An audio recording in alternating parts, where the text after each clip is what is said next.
For more information on today's program, contact Erica Taylor Montgomery at threegirlsmedia.com. Now, back to Punch, Media and Marketing Made Easy on the Bay Area's business leader, AM 1220 KDOW. You're listening to Punch, Media and Marketing Made Easy on 1220 AM KDOW. Thanks so much for joining us this morning. This is our brand new time slot between 9 a.m. and 10 a.m. And I'm happy that you're joining us. And I also wanted to let you know a little bit about my company. So my company is Three Girls Media and Marketing. I'm the CEO and founder of the public relations and social media marketing agency that specializes in working with small, medium, and large-sized companies with very cost-effective solutions. You can find us online at threegirlsmedia.com. That's threegirlsmedia.com. And I do offer a 30-minute complimentary consultation. And that's so nice because we can talk specifically about your PR and social media needs and goals and figure out if there's a way that me and my company might be able to help you. And if you'd like to set up that complimentary 30-minute consultation, it's very easy to do. All you have to do is go to threegirlsmedia.com. And you can either call or email me to make your appointment for your consultation today, and we can get something set up right away. And you're listening to Punch, Media and Marketing Made Easy. And Punch is a show that covers everything you need to know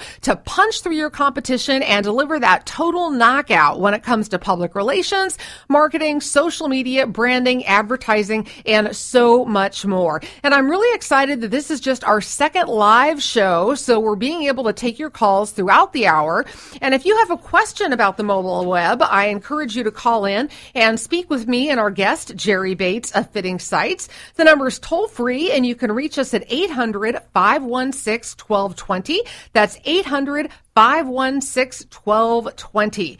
All right. So, Jerry, we've been talking about the mobile internet and is your business ready for the new wave of online shoppers? And, we were talking about how mobile sites differ from traditional websites in that the content may be slightly different, the layout may be slightly different. I'm curious about what kind of content you think is absolutely necessary to have on a mobile website if you're paring it down from a traditional one.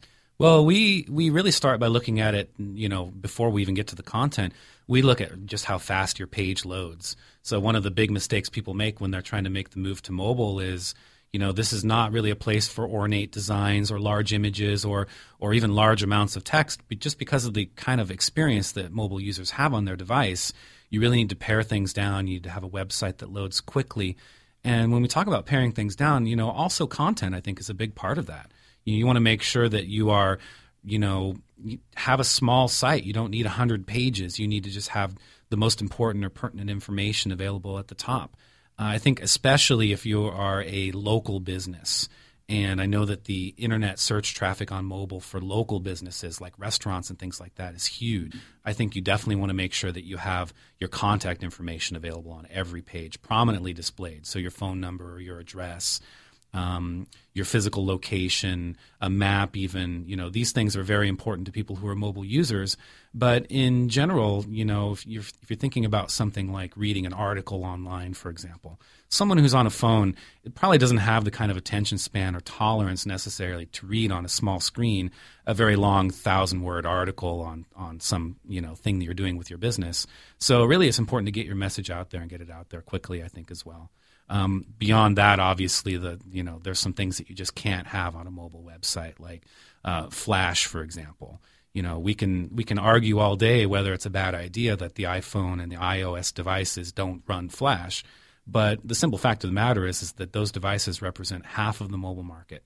So if you want to show up for your customers and, put your best face forward, having Flash on your website or even using Frames if you're using an older website is a real problem because your site just basically can't even be displayed correctly on the browser in the first place. Yeah, speaking of Flash, I think it's really kind of passé and old school, especially for SEO reasons, search engine optimization. Yes. If you have a site that is Flash-based or you have a lot of Flash content on your site, you're not doing your site any good when it comes to search engine optimization. So, Jerry, maybe you can explain that very briefly. Well, I think that certainly Flash has its place.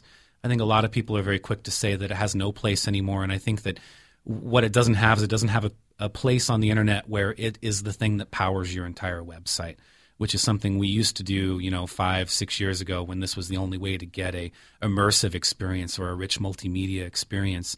Now it's a hindrance, not only because of the fact it doesn't display on every device, but it's also very slow to load. It takes time. There's no way for search engines to be able to read the content that's inside of a Flash website. There's not even a way to bookmark pages inside of a Flash website. So if you're a photographer and you have a Flash website, you can't link a customer to your portfolio page because it's not even a hyperlink that exists. Mm-hmm. So that problem is also a problem that Google has. When they crawl a site that's Flash, they can't really tell how many pages you have. They can't tell what content is on there. It's essentially invisible. Yeah, so I always try to deter our clients from going with sites that have Flash on it, or if they have a Flash website now, I try to encourage them to convert it to one that is not Flash, right, because it's so much better, not only for SEO, but also for mobile devices, which is really what we're talking about today. Correct. And I think that another... Google hasn't made any sort of public announcements to this effect, but if you think about Google and what their business is, which is, to provide good search results to their customers, if there's got to be some point here where they're going to start shaping search results. So if someone's searching on their phone, they're going to start showing results which are much more related to that experience. Mm-hmm. So they might start to preferentially put mobile websites higher up on that list. And that's something that's really actually very important to be aware of because the statistics already show that, 9 out of 10 smartphone searches on the internet, those result in an action. So actually someone who's searching for information on a mobile device, 9 out of 10 of them will actually go the next step to purchase or even visit a business. Wow. So, showing up on search results is now especially even more important when we're talking about mobile because it's a different kind of user. It's a user that's actually much more action-oriented. Sure. So maybe you can talk a little bit about the difference between a mobile website and a mobile app. Sure. And explain the difference for our listeners so they can understand the difference and which one that they really need. Absolutely. Well, the first thing I'll say is that I think the word, in air quotes, the word app, has been a little bit co-opted or is sort of a bit of a buzzword now, which might as well stand for mobile. But in fact, apps and mobile websites are two completely different things. So an app is, of course, a program or an application that you install on your mobile device. And typically it offers some kind of complex functionality that you wouldn't be able to get with just a normal website experience. That's very different than, just a website which is mobile capable, which means that basically it's able to be displayed properly in a mobile device. Now, the big problem that we end up having with a lot of our clients who come to us is they say they need an app, but what they really mean is they just need to be on mobile. And the problem with having an app is that it's much more expensive than a website. It's usually involves hiring developers, programmers, not just a web developer who does code, but someone who actually writes an application. And it's something you have to do for every device. So you have to have an app for iPhones, you have to have an app for Android, you have to have an app for every separate device. So already it's losing some flexibility based on, just having one website which works in all devices. And then on top of that, that app needs to be, it needs to be offered for purchase inside of an app store, the Android Marketplace or the iPhone App Store.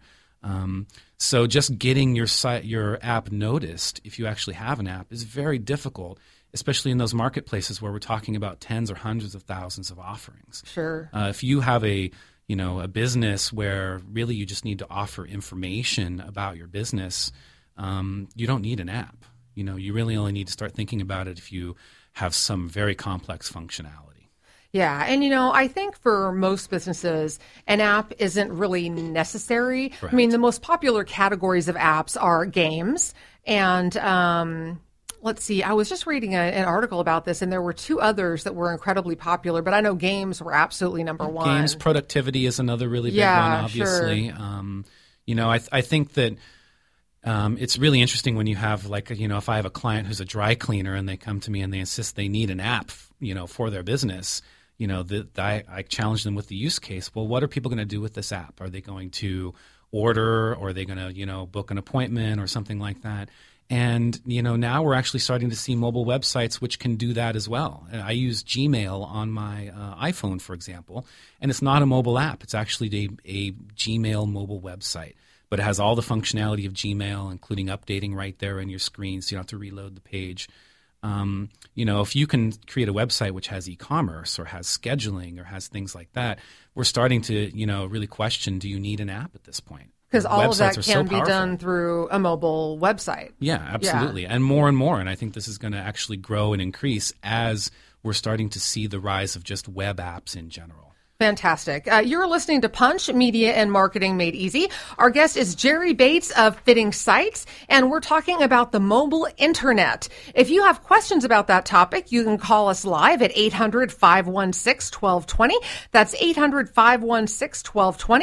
I'm your host, Erica Taylor Montgomery, and we'll be right back after the break. You're listening to 1220 AM KDOW.